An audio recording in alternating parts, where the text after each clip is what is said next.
Ladies and gentlemen, we are going to welcome contestant number 3, Shi Yupeng from Fudan University.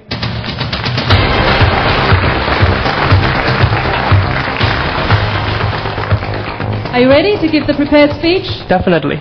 So many things have been changed by the earthquake.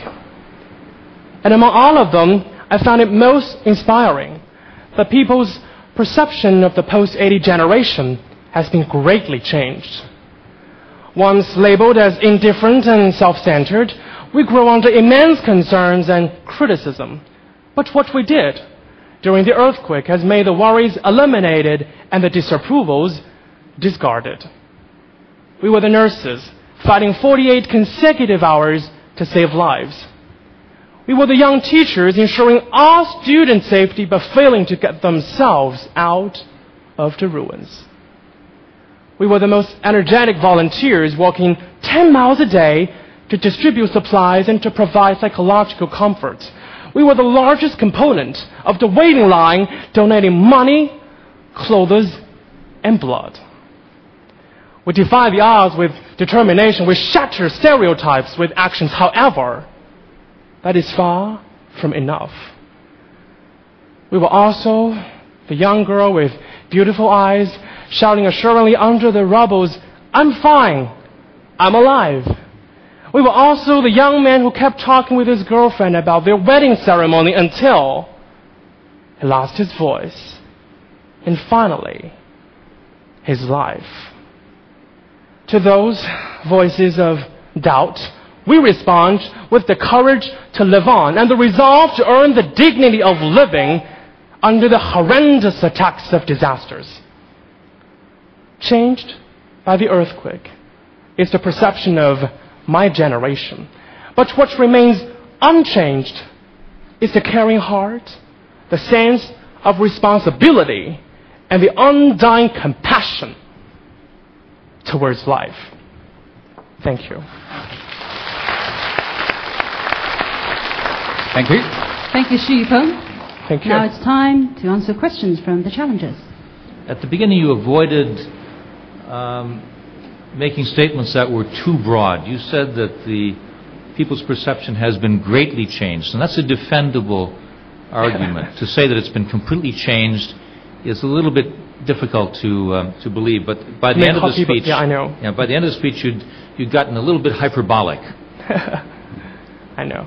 So I understand that certain things have been changed, but certain things aren't. I didn't make a broad beginning because I think the time is so limited. I just focused on the changes of the perception that people had about my generation. Certainly a lot of things that have changed, like, say, the standard of our buildings has been lifted, the plans of dealing with natural catastrophe have been made by the government. Certainly, but a lot of things haven't been changed. Just as what I've pointed at the end of my speech, though it is sometimes, hypothetical for you, but actually we hold the confidence to be the potential pillars of this country. And we strongly believe that everybody here holds the same belief as me, that the post-80 generation will be the potential pillars of our country, and we always make sure that we have what it takes to be on the stage, in today's case, delivering these speeches to tell you that although many changes have been made, but a certain caring heart, sense of responsibility, undying compassion of life will never change. Time and it's is always up. been delivered. Thank you. Thank you. Thank you. A 1-minute answer to one question for this part, and now the impromptu speech, and you are going to choose a number. Number 7. Number 7.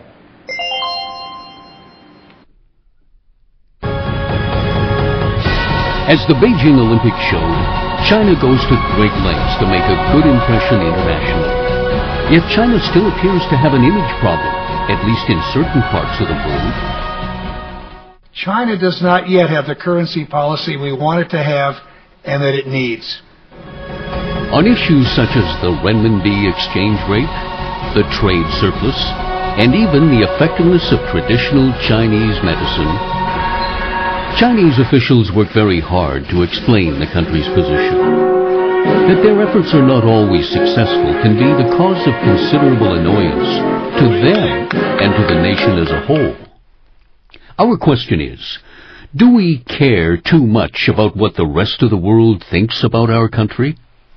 That's the question for your impromptu speech. You have 15 seconds to think about it.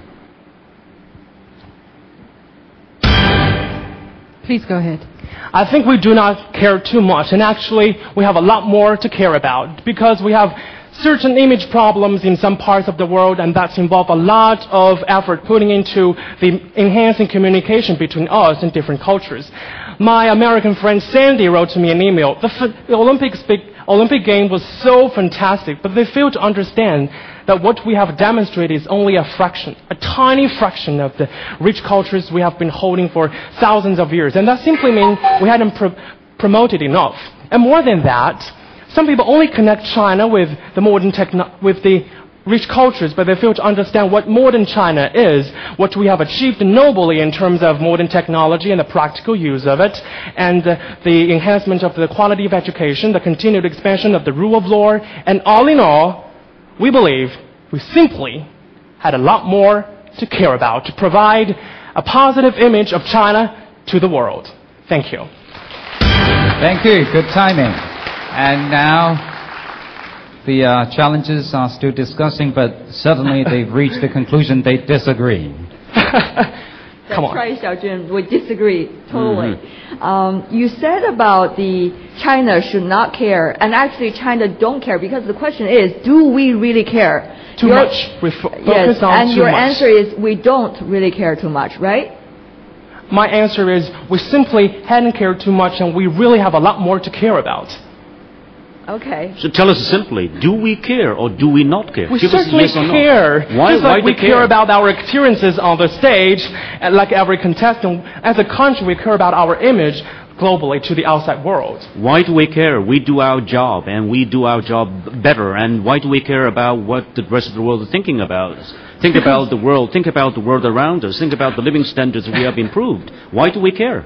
Because this is a globalization age, and we have to understand that when we are doing business with other people, that involves not only us domestically, but the people outside the world. China isolated itself in the past, and China, I think, still is trying to isolate itself. For example, we are very much kind of aloof from this financial crisis, which is now kind of running rampant across the world. China is not affected. We are not aloof of this financial crisis. Remember, Chinese stock market has suffered the great loss. No, the Chinese banking, the Chinese financial sector is not. Actually, from my information, the Chinese stock market has suffered the greatest loss in any of the world's economics. Well, financial market is not the banking market. It's not the financial part of it. Look at, we don't have any banks that's now bankrupt. Can you name one bank that is bankrupt in China? Well, do we want that? No, we don't. But then my question is, can you name one bank in China that is bankrupt? No, I can't. But so China it's not affected. China is not affected. All right. Instead of concentrating on the financial issues,